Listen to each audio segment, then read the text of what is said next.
serve a great God. Let's give God a great praise. Come on, we've been playing with it all service long. But let the redeemed of the Lord say so. Come on, church. We came to praise the Lord. We made it through 2017. It was hell all year long. But is there anybody in this church who came to praise the Lord and say, I made it. I made it through the storm and the rain. I made it through sickness and pain. The devil tried to kill me, but I made it.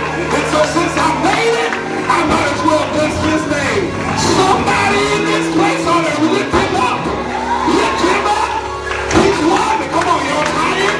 Lift him up. He's worthy to be praised. Hallelujah. Then briefly, I want to speak to you from the subject of do it big. Somebody shout, do it big. Do it big. Amen. You can go to the next one, Tam. Do it big. We serve a big God. And by the lack of response, there are some of us who has not experienced the bigness of God. So let me say that again. We serve a big God. And since we serve a big God, we should be a people who will not settle, who would not think small, and who would not be afraid of the unknown. And 2018 is the year that God is placing a desire in you to have something so big that your mind cannot conceive and the enemy cannot receive. God wants your vision to be so big that whenever you get yourself in so deep, it'll take a move of God to be able to pull you out. I wish I had a witness. God is increasing your vision, and what he has for your life is going to be so big that eyes have not seen and ears have not heard. It has not entered into the hearts of men what God is about to do. It would be a shame for you to die and go to heaven and realize all of the blessings that God had in store for you while you were here on earth. It would be a shame that God would lead you to a place where your dreams would have came true, that your visions would have came true. Only thing you have to do was trust him. And God is about to grant us access to a place that we will be taken, and God will show us some place that is bigger than we can ever imagine. And there are some of us in this place that God wakes us up early in the morning. That God won't let us go to sleep at night because he's been telling us to start our business. He's been telling us to go back to school. He's been telling us to do all of the things that we have been purposed and designed to do, but we've been too scared. We've been too nervous. We've been worried about what people think about us. We've been making excuses. And God is saying in this season, in 2018, I have called you to do something so big that it will scare you when you think about it. God is putting us in a place that we will not be afraid of failure, and we will not be afraid of going into the deep. We will not be afraid of sinking and falling, because God will be there. And if God is for us, I wish I had church, he is more than the whole world against us. God is about to put us in a place where we have no other choice but to bet on his word. And what God says about you is so much greater than what the enemy says about you. It is in our text that we find Peter. I love Peter. Peter is one of my favorite disciples, not because he cussed, praise the Lord, but because Peter has a mind frame that he will not let anything stop him. Peter is the one who decides that he will be the only fully human being to ever walk on water. Peter decides that he wants to know who Christ is, so he makes a declaration that says, you are the Christ, the Son of the living God. And so Peter wants something too big for him to handle. And in this year, is God calling you to do something that you can't handle? Is God pulling you to a place that you're bargaining with God? God, I don't know if I can do this. I don't have enough money. I don't have enough people supporting me. I don't have.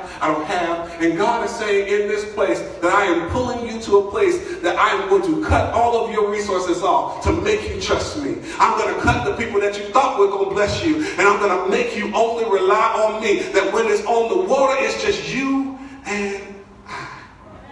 And if you want to go big, you've got to take yourself off the boat with other people who want to stay comfortable. You are surrounding yourself with people who want to stay comfortable. And so they trick you and they talk you out of what God has had for you all this long while. And they say, well, I don't think you should do that. You ain't got enough money. You should separate yourself from people in this season who are too scared, who are too mediocre to go after what God has called them to do. I believe the greatest sin of the church is having access to a big God, but settling for an average praise. God is calling some of us to be crazy and push the envelope to go where no man has gone before. Question is, how do we do it big? How? The first way that we do it big is inspiration. Somebody shout inspiration. God is bringing you into a place where you will be unashamed to be excited about your dream. And a lot of people, they tell us, you better not tell everybody your dream. Why? Because I believe that God is bringing us to a place that whenever I speak my dream, it's going to happen. The power of life and death is in your tongue. And God is bringing an inspiration that you will be excited about what he is doing in this season. That you will no longer hold it in and be bottled up. Jeremiah said it feels like fire. And it's shut up in my bones. And I wish I had somebody in here that knows that God is giving you something so big that says that I'm going to be a millionaire by next year. That God has given me a dream so big that God is going to change the trajectory of my family. That I am inspired to do something that is big for him. We look at Joseph. And Joseph told his brothers his dream. He was excited about it. And people go, oh, well, you better be careful about who you tell your dream to. No, Joseph told the dream to the right person, the right people, because his brothers set the dream in motion. And had he not told his brothers, they wouldn't have sold him into slavery for him to get to the palace in the first place. And so sometimes you got to be inspired for people to put you in a pit so that you can get to a palace. And I wish I had somebody in here that knows that God is inspiring me to tell all the world, go tell it on the mountain, that Jesus is about to do something in my life. And I wish I had somebody in here that knows that God is about to inspire me. God will inspire you to do something big. You can't do anything big until you're driven despite difficulty. God is about to put you in a place that you will know the problem. You'll know that you ain't got no money. You'll know that you're not educated enough. But God will put you in a place that you're inspired anyway. Peter, in our text in verse number 22, he looks at Jesus and he knew the risks of going in the water. He knew that there was a possibility that he may drown. He knew that if he stepped out of this boat, that he could sink. Well, you know something about Peter? Peter was an expert fisherman, but Peter was also afraid of the water. Peter's family, his dad died because of a storm that came and washed the boat away. And so he has all of these preconceived notions about his family. And God is saying in this place, you're about to be the first one in your family to do something that should have killed y'all. And God is saying, I'm about to let you walk on something that killed everybody else. And so it makes you inspired. And God will excite you about the opportunity, but exclude the opposition. God will trick you. God will make you dream about going back to school and will not tell you about them nasty financial aid people. Yeah, I don't like that, church. God will make you excited about owning your own business, but will not tell you about the customers that won't come to your business. And will not tell you about the money that you will have to put in first. And so God will put you in a place that he will make you excited, but also exclude the details. But instruction invites inspiration. What do you mean, Pastor? Jesus instructed them before he invited them. When you look at the text, right before this happened, Jesus fed the 5,000. And God, in human flesh, fed 5,000 men, not including the women and children. And so he was teaching Peter, I can do anything. And has God done anything in your life that he has written a resume that says, I can trust you right now because of what you've done in the past? I may not have had a great year in 2017, but I'm still alive. I'm not homeless. I'm not broke. I may have got a couple dimes in my pocket, but God kept me. And is there somebody in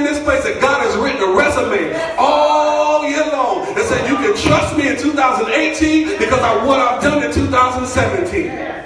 So you got to be inspired to do it big, but also, you also have to have an invitation. Somebody shout invitation. Invitation. I come to tell you today that one yes from God will kill 1,000 no's from the enemy. That when God tells you yes, that it doesn't matter how many times you've been denied, it doesn't matter how many times you've been shut down, but when Jesus said yes, come on, nobody can say no. And when God gives you his stamp of approval, it does not matter what the enemy says. And so I love it in this text, verse 29 of the A clause, Jesus says, yes, come on. And God is saying, this is your year where you're about to receive a yes from God. The right invitation will give you the right access. And God is saying in this place, you've been waiting to go places, you've been waiting to do things, you've been waiting for me to transform things, and I'm about to tell you yes. Are you ready for God's yes this year? Are you ready for God to tell you yes, baby? Come on, you can have it. You can do it. It is possible. And somebody should be excited because God has given you an invitation to go higher, to giving you an invitation to go deeper, to change your life. Your life will never be the same because God said yes. He tells Peter to come. And what I like about it was, at that moment, Peter was not walking on water.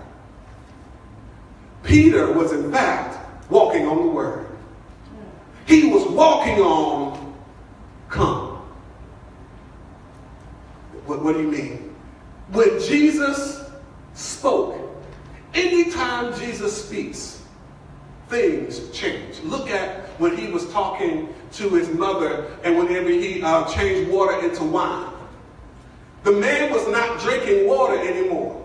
But when Jesus spoke, it turned into wine. And when Jesus said, yes, come, the water that Peter was about to step on had now turned into the word of God. And is there anybody in here standing on the word of God? That I've got an invitation, that God has told me to come, that God has told me to do it, and it does not matter that I will walk on the thing that should have killed me, that the water now has turned into wine, that now I can step on the promises of God. And is there somebody in this place that says, I'm not stepping on Wells Fargo, I'm not stepping on my rent, I'm not stepping on the car, but I'm stepping on the word of God that he put in my heart. And I wish somebody would give God praise because the word has transformed my life. The word has picked me up and turned me around and placed my feet. Not only did he have inspiration and invitation, but he also had initiation. Somebody shout initiation. You are the moment that other moments have been waiting on. That there's somebody's blessing that you're holding up because you refuse to move. Imagine if Peter would have stayed in the boat like everybody else.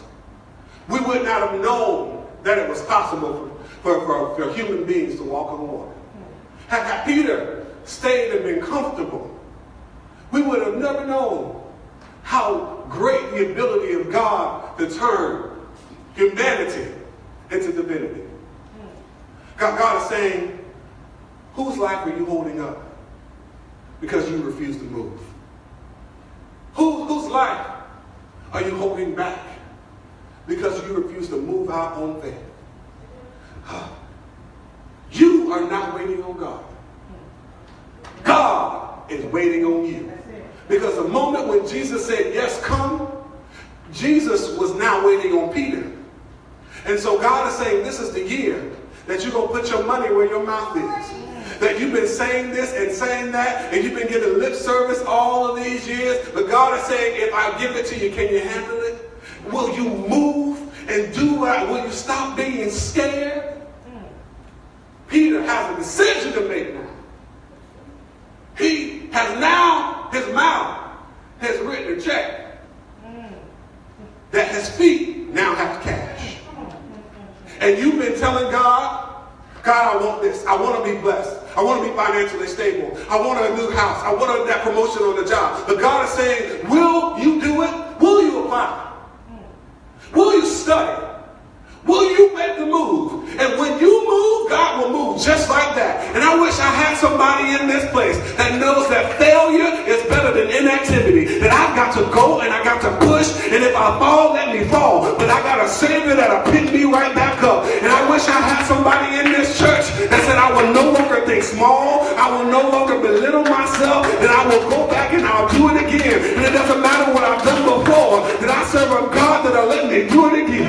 And I came to give God praise because I serve a big God that will let me do big things in his name. Jesus said, greater work shall you do. And I wish I had somebody in this church that I know that God is bigger. That we serve a big God that can do exceedingly and abundantly above all that we ask or think, according to the power that is at work in us. And I wish I had somebody that will give God praise, that'll get up on your feet and give God a good praise, because I realize that I've been holding myself down, that I've been keeping myself under, but no longer will I do it. That today, when I leave up out of here, I've got to do much better. That today, when I leave up out of here, I'm going to put my money where my mouth is. That today, when I leave up out of here, my life will never be the same. And is there anybody that came to praise him? Because 2018 is that year that I'm going to go after it. I'm going to press toward the mark of the high calling that is in Christ Jesus. Somebody in this place ought to give God praise because he allowed you and gave you access to much bigger and much better. Somebody ought to give him praise because he's giving you access. You got keys. You got keys. And you better unlock that door. You can't complain of when you remain. If you choose to remain, you can't complain. Don't complain about that new job. Don't complain about that new group. Don't complain about that negative bank account. If you refuse to move, if you refuse to act, God is calling you to move. Get off the boat. There's something much better. Get off the boat. There's something much brighter. And give God praise because he's lying. I need you to give him praise. Come on. A big praise for a big God. Come on. Come on, church. You came to celebrate a big God. Come on, Zion. He's bigger than that. He's bigger than your biggest words. I came to tell you that your vision is God's basement dream for your life.